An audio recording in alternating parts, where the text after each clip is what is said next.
একটি ছোট ভাই, তাকে প্রচণ্ড রকম ভালোবাসি এবং সে সুন্দর সুন্দর কাজ করছে আরও। শাকিবকে হিংসা করে কোনো লাভ নেই বললেন চিত্রনায়ক শাকিল খান শাকিব খানকে নিয়ে গর্ব করে বলেন, শাকিব আমার ছোটো ভাই, ও সুন্দর সুন্দর কাজ আমাদের উপহার দিচ্ছে। ও ইন্ডাস্ট্রিকে তার ভালো কাজ দিয়ে মৃতপ্রায় ইন্ডাস্ট্রিকে পানি দেওয়ার মতো করে বাঁচিয়ে রাখছে, নতুবা কবে এই পানির অভাবে এই ইন্ডাস্ট্রি মারা যেত।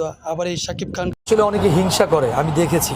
হিংসার কিছু নেই, তার পাশাপাশি যারা কাজ করছে এবং আমিও যদি কাজ, আমাদের ইন্ডাস্ট্রি কিছু লোক হিংসা করে তাকে দমিয়ে রাখার চেষ্টা করে।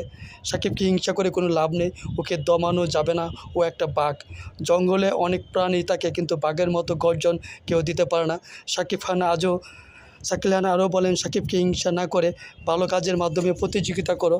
আমিও যদি থাকতাম তাহলে ভালো কাজের মাধ্যমে প্রতিযোগিতা করে এগিয়ে যাওয়ার চেষ্টা করতাম, ফার্স্ট, থার্ড কিংবা সেকেন্ড যাই হয় না কেন। তাই ইন্ডাস্ট্রি আরও সমৃদ্ধ হতো সুন্দর সুন্দর কাজের মাধ্যমে। শাকিবও কাজের প্রতি খুবই ডেডিকেটেড, তাই সে আজকের এই অবস্থানে আসতে পেরেছে।